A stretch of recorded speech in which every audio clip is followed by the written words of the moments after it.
రాజు కేసిరెడ్డి నుంచి చెవిరెడ్డి భాస్కర్ రెడ్డి వరకు బాబు రాసిన ఓ బేతాళ కథలో పాత్రలుగా మారిపోయారు. ఒక్కో పాత్రను బాబే సృష్టిస్తారు, కేసులో ఇరికిస్తారు, జైలులో తోయిస్తారు. మరి ఆధారాలు అవసరం లేదా అంటారా? ఆధారాలతో పని లేకుండానే అరెస్టులు చేయించడం బాబు గారి స్టోరీలో ఉన్న బలం. సంతకాలు లేకున్నా రిమాండ్ రిపోర్ట్లు రెడీ చేసేస్తారు. అవసరం అనుకుంటే బలవంతంగా సంతకాలు తీసుకుంటారు. బాబు బేతాళ కథలో ఎవరి పేర్లైతే ఉంటాయో వారిని ఎత్తి లోపలేయడమే టార్గెట్. థియేటర్లో సినిమాకు ముందు టైటిల్స్ సమయంలో ఒక డిస్క్లైమర్ వేస్తారు. ఇందులో చూపించే పాత్రలు పూర్తిగా కల్పితం, ఎవరిని ఉద్దేశించినవి కావు అని. ఇప్పుడు చంద్రబాబు లిక్కర్ కేసు పేరుతో తయారు చేసిన బేతాళ కథలను నిందితులుగా చూపిస్తున్న పాత్రలు కూడా పూర్తిగా కల్పితం. కాకపోతే రాజకీయ కారణాలతో కొందరిని ఉద్దేశించి బాబు గారే స్వయంగా వండివార్చి వేడివేడిగా వడ్డిస్తున్న బేతాళ కథ ఇది. దీని కథ, స్క్రీన్ ప్లే, డైరెక్షన్ అంతా బాబుగారే. అబద్ధపు వాంగ్మూలాలు, తప్పుడు సాక్ష్యాలు మొదలుకొని ఎలాంటి ఆధారాలు లేకపోయినా ఎడాపెడా అరెస్టుల వరకు అంతా ఆయన గారి డైరెక్షన్లోనే కథ నడుస్తోంది. లేని మద్యం కేసును ఉన్నట్టుగా చూపించే కుతంత్రం పగడ్బందీగా అమలవుతోంది. అసలు వాస్తవంగా స్కామ్ చేసింది ఎవరు? అమ్మకాలు తగ్గితే లంచాలు వస్తాయా? అమ్మకాలు పెరిగితే లంచాలు వస్తాయా? మద్యం దుకాణాలకు తోడు పర్మిట్ రూములు, బెల్ట్ షాపులు పెడితే లంచాలు వస్తాయా?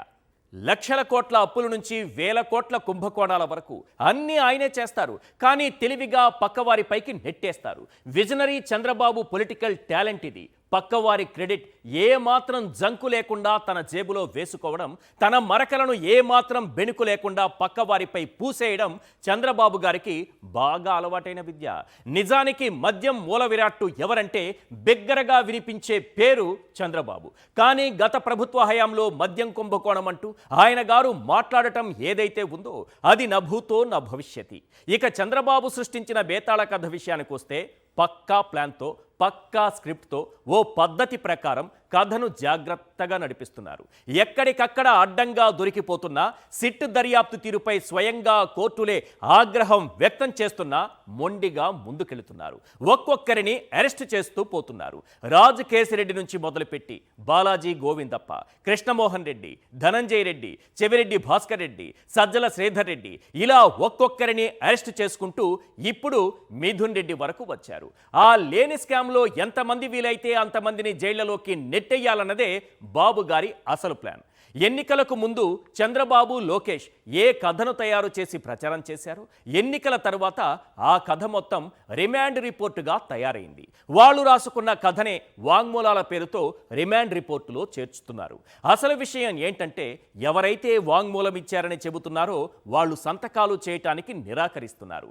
ఈ ఒక్క ఎగ్జాంపుల్ చాలు బేతాళుడి కథకు ఒక రూపం తీసుకొచ్చేందుకు సిట్ ఏ విధంగా పనిచేస్తోందో చెప్పడానికి. ఈ కేసులో ఏవన్గా ఉన్న రాజు కేసిరెడ్డి వాంగ్మూలంలోనూ ఇదే జరిగింది. అతని సంతకం లేకుండానే అతనే చెప్పాడంటూ రిమాండ్ రిపోర్టును కోర్టుకు సమర్పించారు. ఈ విధంగా బేతాళ కథ చాలా ఆసక్తికరంగా సాగుతోంది. వ్యూహాత్మకంగా పాత్రధారులను ఎంపిక చేశారు.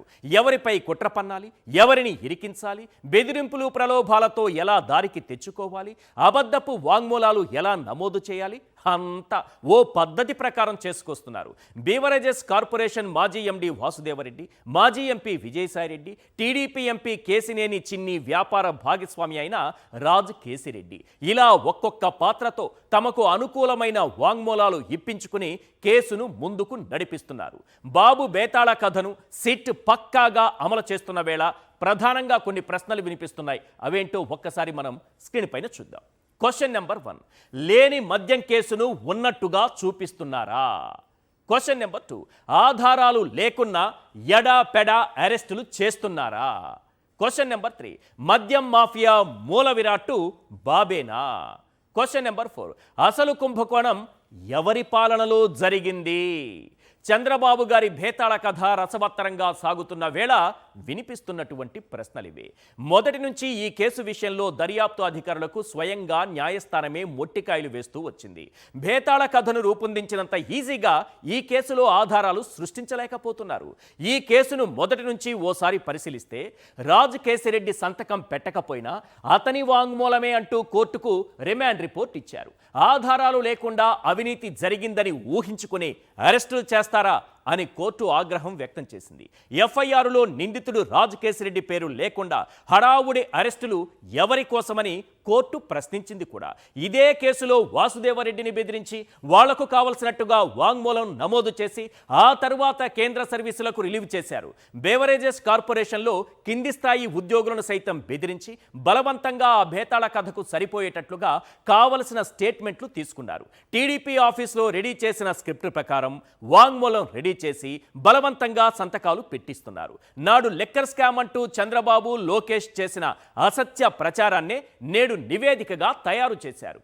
మద్యం పేరుతో దోపిడీని వ్యవస్థీకృతం చేసిన ఘనత చంద్రబాబుకే దక్కుతుంది. దాన్ని ఒక ఆదాయ వనరుగా చూడటమే కాదు, దాని నుంచి దోపిడీకి రాచబాట వేసిన విజనరీ కూడా ఆయనే. అందుకు అవసరమైన అన్ని దోపిడీ మార్గాలను పొందుపరిచింది కూడా ఆయనే. భారీగా నల్లధనం వరద పారించేందుకు అవసరమైన దొంగదారులన్నింటికీ తమ ప్రభుత్వ విధానంలో స్థానం కల్పించారు. అందుకే 14 డిస్టిలరీలకు టీడీపీ ప్రభుత్వమే స్వయంగా అనుమతినిచ్చింది. ఇవన్నీ ఎవరివో కావు, యనమల రామకృష్ణుడు, పుట్టా సుధాకర్ యాదవ్, ఎస్పీవై రెడ్డి, డీకే ఆదికేశవులు తదితర టీడీపీ నేతలకు చెందినవే. అంతెందుకు, బేవరేజెస్ కార్పొరేషన్ ద్వారా మద్యం కొనుగోళ్ల కోసం రాష్ట్రంలోని మొత్తం 20 డిస్టిలరీలను ఎంపానల్ చేసింది కూడా చంద్రబాబు ప్రభుత్వమే. మద్యం అమ్మకాలు భారీగా పెంచి డిస్టిలరీల నుంచి కమిషన్లు ఎలా కొల్లగొట్టాలని చూపించిన ఘనత చంద్రబాబుకే దక్కుతుంది. అక్కడితో ఆగిపోలేదు, ఊరు పేరు లేని బ్రాండ్లను ఏపీకి తెచ్చినది కూడా చంద్రబాబే.